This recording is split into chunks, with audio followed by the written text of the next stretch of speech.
Okay, welcome to the Swing Trading with Cycles channel. We're going to do an update on crude oil today, and we will look through the other names that we talked through, like the other sort of energy names, and just kind of give an update on sort of price targets. So, as always, take a look at the link in the description if you're not following on Twitter. Definitely take a look at that link for that. I tweeted about this, that Friday was day 9 of a failed daily cycle, meaning this, I'll zoom in here on this daily chart here. This is crude oil WTI.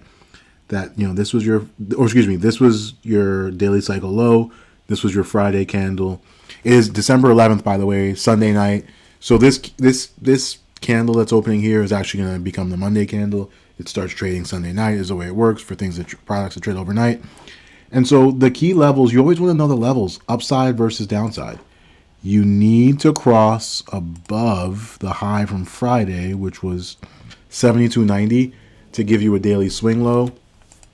And again, there's a world where this becomes a late daily cycle low, and this is not your daily cycle low. But in some ways, it doesn't even matter, right? If we do get some bounce here, you'd still expect it to be bearish and expect, that's at the real upside, $83 to be your top. Really, I'm looking for like the $74, $75 area at this point to provide resistance. We're gonna see how that plays out. So, assuming this is day 10 of a daily cycle that has already failed, it's already topped out on day 3, and tried to rally back and just couldn't make it. Look at that. That's a lower high right there, right? And so right now we're still just an inside day. We'd have to break below the low of Friday to get really bearish, right? Right now, you can't just get really bearish or bullish. And the low of Friday was $70.10. So that's important to know. And how does this look for the weekly? So as we've been tweeting about and in our last video updates on this, last week was week 10, and this is starting week 11. We would need to break below that 70, what is that? Below that 70-10 level. That same level on the daily would be a new low on the weekly chart, which we expect will happen. Look at this 200-week moving. So on all my charts, the yellow line is a 200-week moving average. Is a 200-period moving average. In this case, it's a weekly chart, so it's a 200-week moving average. Period, just meaning it's 200 candles of whatever variety. In this case, it's weekly.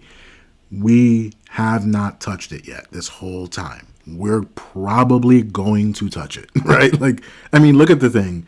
It's like a magnet at this point, right? I'm sorry. That's one of those.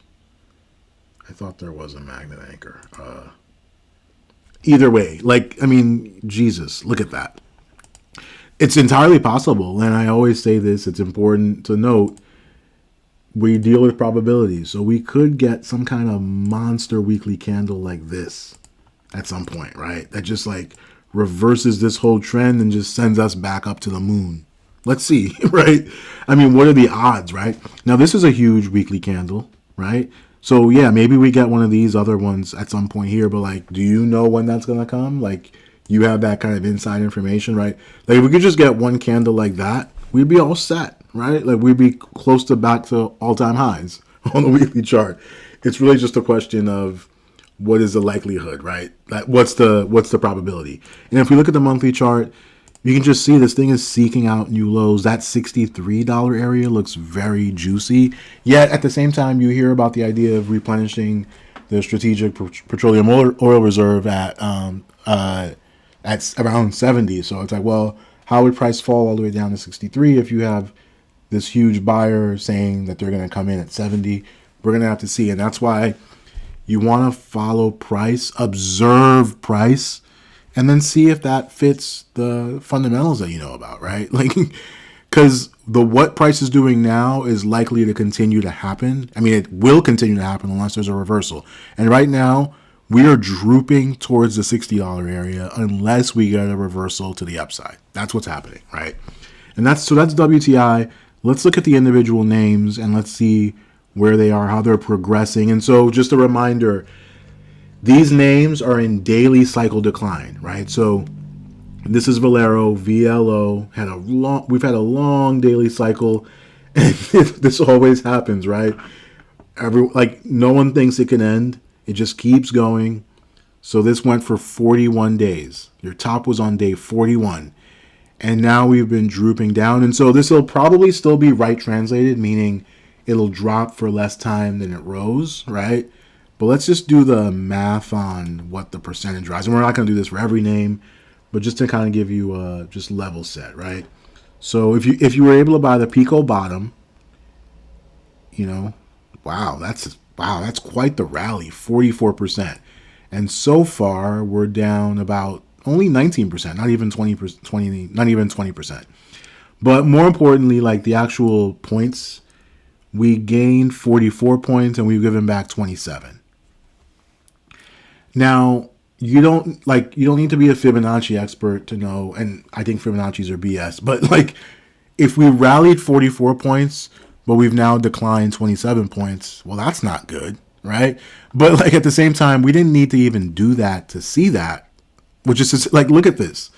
That big droop to give back all of this rally. That's not healthy. I don't even need to see the percentages to know visually that's not good, right? But you could still see some downside to, like, right, let's look at the weekly and the monthly. That will give us, the weekly will give us better perspective. So that the other thing, just to be clear, if we're moving into a daily cycle low, it means we're going to get a bounce. And that bounce is going to last at least a few days, right? That's what we would expect, right? And so you want to be prepared for that so that if you're trapped in one of these names, you can get out, but that you also don't get sucked in if you're not in and like, oh, okay, let me just jump in. You want to look for the signal of that early sort of swing high. This rallied for 40 days. I suspect the next rally is not going to last 40 days. It's not going to last anywhere near that. That's what I would assume, right? And so if we look at the weekly chart, we can see we're in weekly cycle decline. So we topped out on this week, and we talked about this in the other videos, but that top was on week 8. So week 8 of a weekly cycle is not that late, right? The weekly cycles generally last around 20 weeks. So if you top out on week 8, you can do the math. If it's a 20-week cycle, that's 12 weeks of decline. Look at these humongous red candles like on the weekly. That is telling you price is going lower. Now, we are certainly going to bounce. And again, any bounce can become something bigger, better, and just turn into something that is actually a rally that just turns into a bigger uptrend. But right now, the expectation would be something like that.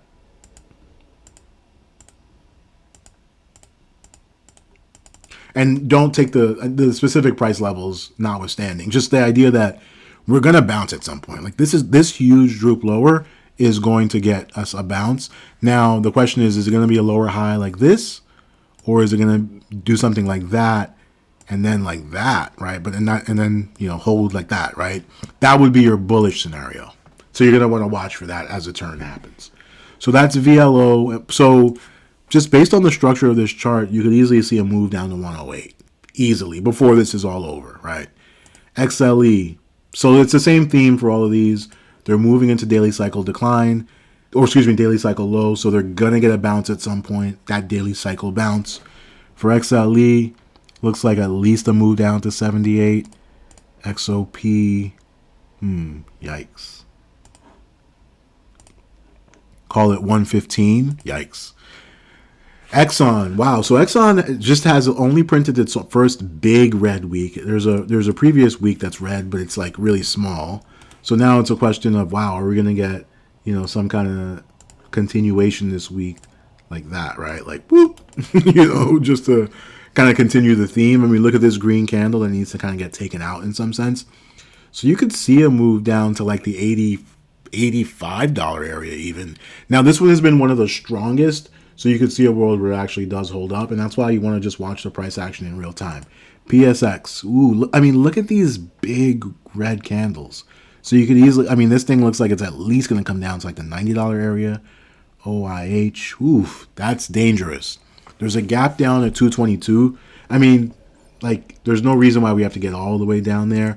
You would imagine we're going to test this kind of area where we found resistance. So call it like the 260s. like mid 250s, that sort of neighborhood. That's OIH. COP, that is ConocoPhillips. You know, at least testing the 107 area. I mean, that's only 3% down from here. I mean, you could see a world where this thing stays stronger. But then the next below that 107 level is around $98. So that's another like 9% downside. So it's almost like if you get below that 107, then you're almost flirting with that level below that. Devon, this is one of the weakest we've talked about. Would expect it to take out this pivot at 55, right? And then it's a question of, do we take this pivot out, right? Like we already had a 37% decline previously, and this decline so far has been, oh wait, that's not.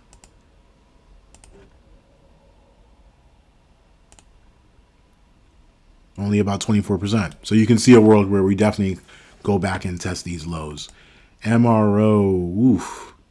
So that looks like we get down to 21 in that neighborhood. Chevron, optimistic 158, possibly 148. And so if we just go back to, we'll like run through all those names again. We'll look at the monthly charts now. We'll stay on Chevron, which we were. I mean, look at this. Big swing highs here. This is important to understand. Like, if we don't recover from this, this is the beginning of your longer term cycle decline, which makes sense. It just, oil topped out in March, right? These things took a much longer to top out. They just kept running. Now they've probably topped out for their long term cycle, and they're going to follow oil lower, right? That's Chevron, Marathon. They're all doing the same thing. All big swing highs on the monthly. Devon, we know about. Oof, yeesh. ConocoPhillips, swing high on the monthly. You can see the level right there, right? OIH, same thing. Don't want to belabor the point here. Phillips 66, same thing. Exxon, same thing. XOP. Now, they're all moving into like this big kind of chop zone, right? Like you can see this candle, this was a big up candle, this was a big down candle. So we kind of chopped around. So you could see a world where we don't necessarily see huge downside from here, right? That's your swing high on XLE. And then finally Valero, you know, that's your swing high there. So you could like again, you can see a similar kind of thing where there were buyers here, found kind of support in this kind of area. So it's more a question of, if there's not like huge downside to come, there probably also just isn't a lot of huge upside just yet. We have to wait for that long-term cycle low and see the rebound out of that cycle low. How strong is that? That might be a huge buying opportunity. That's what we have to kind of wait for. So that's the lay of the land for oil. I will just like really quickly look at the real time. So if we zoom in, because we had big news about natural gas over the weekend, I believe, or late last week. So you can see we kind of reversed. So we've had this little like this is how we've been trading this Sunday night. We're trying to reverse here. This is kind of like a false breakdown potentially. Let's see, what is natural gas looking like? Is that trading? Okay, so right. Natural gas gapped up massively and then pulled back, and now, so we need to hold above $6.69. And this is on the currency.com, not the futures per se. So, and it's funny, if you look at like, where does this land us? Right. So if we look at the weekly chart for natural gas, you can see we're still well inside the range of this big red candle that we talked about. So the high at $7.40. Now, if we can get above $7.40 and even close the month above that, that's a whole different thing, right? That tells us, you know, we're like in a different regime. And that's why knowing the levels are so important, so you don't get kind of emotional, like, oh, there's a big gap up. And it's like, oh, yeah, that might be meaningful, but it needs to breach certain levels, right? You need to understand what those levels are, why they make sense, why they would work, right? And so that's our update on energy, focus on crude oil. I will put out a separate video about natural gas specifically, but wanted to just comment on that here as we're talking about it kind of in real time. But thank you for watching.